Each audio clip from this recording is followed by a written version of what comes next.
நாடாளுமன்ற தேர்தலுக்கு குறைந்த நாட்களே உள்ளதால் அனைவரும் பூத் கமிட்டியில் முழு மனதோடு பணியாற்ற வேண்டும் என தேர்தல் பணிக்குழு பொறுப்பாளர்கள் வேண்டுகோள் விடுத்துள்ளனர். திருப்பூர் மாவட்டம் தாராபுரத்தில் அதிமுகவின் ஈரோடு நாடாளுமன்ற தொகுதி வெற்றி வேட்பாளரான ஆற்றல் அசோக்குமாரின் அறிமுக கூட்டம் நடைபெற்றது. இதில் தேர்தல் பணிக்குழு பொறுப்பாளர்களான அதிமுக தலைமை நிலைய செயலாளர் SP வேலுமணி, முன்னாள் அமைச்சர் செங்கோட்டையன், மடத்துக்குளம் சட்டமன்ற உறுப்பினர் மகேந்திரன், முன்னாள் அமைச்சர் KV ராமலிங்கம், முன்னாள் சட்டமன்ற உறுப்பினர் சிவசாமி மற்றும் கூட்டணி கட்சி நிர்வாகிகள் என 2000க்கும் மேற்பட்டோர் கலந்து கொண்டனர். அப்போது பேசிய அதிமுக தலைமை நிலைய செயலாளர் SP வேலுமணி, திமுகவால் விடுபட்ட திட்டங்களை மீண்டும் ஆட்சிக்கு வந்து அதிமுக செயல்படுத்தும் என கூறினார். இந்த தொகுதியை பொறுத்தவரைக்கு சிறப்பான தொகுதி. அதிமுக கோட்டை, எம்ஜிஆர் அம்மா அவருடைய கோட்டை, எடப்பாடி கோட்டை.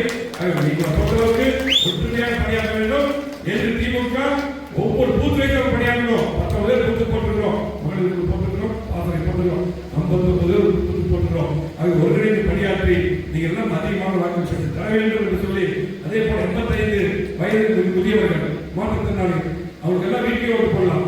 BLA ஏழை போட்டுருக்கணும். அது பூத்து ஏழைகள் பார்த்தீங்கன்னா போய் அந்த ஓட்டுக்கெல்லாம் போடும்போது ரெட்டரை கொடுக்கணும். நீங்க பார்த்துக்கணும், கேமரா பண்ணணும். அதே போல நாளை நமது 40 நமது விடுபட்ட திட்டங்களை திமுக தயாரிக்கிறதா நாம் மீண்டும் செய்வோம் என்று சொல்லி. இதனைத் தொடர்ந்து பேசிய அதிமுக முன்னாள் அமைச்சர் KA செங்கோட்டையன், அதிமுகவை இந்த மண்ணில் எவராலும் வீழ்த்த முடியாது என பெருமிதம் தெரிவித்தார்.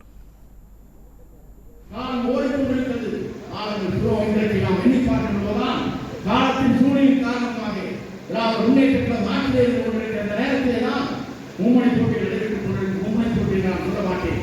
நாம் என்னை பொறுத்தவரை இன்றைக்கு அனைத்து அண்ணா திராவிட முன்னேற்ற கழகத்தை இந்த மண்ணிலை எவராலும் வீழ்த்த முடியும் என்ற வரலாறு.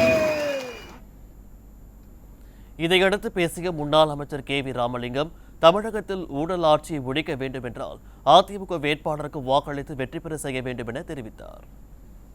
10,000 ரூபாய் வரை கூடுதல் செலவாகிறது. அனைத்து விலைவாசியும் ஏறிவிட்டது. அம்மா காலத்தில் சிமெண்ட் 200 ரூபாய், இன்னைக்கு 400 ரூபாய். அனைத்து கட்டுமான அனைத்து அரசியல் என்ன ஒரு கோட்டிக்கு 1000 ஏறிச்சு, 1200 ஏறிச்சு. இப்படி அடுக்கடுக்காக விலைவாசி உயர்வு ஏறிச்சு. எல்லாத்தையும் ஊழல். பாத்தீங்கன்னா கல்குவாரி, டாஸ்மார்க், பத்திரப்பதிவு, இந்த 3 துறையை மட்டும் மாத 16,000 ரூபாய் அந்த குடும்பத்துக்கு செல்கிறது. எனவே அப்படிப்பட்ட இந்த ஊழல் ஆட்சியை ஒழிக்க வேண்டும் என்று சொன்னால் வருகின்ற நாடாளுமன்ற தேர்தலில் அமைச்சர் ஆற்றல் அசோக்குமார் அவர்களுக்கு 2 சின்னத்தில் வாக்களித்து வெற்றி பெற செய்யும்.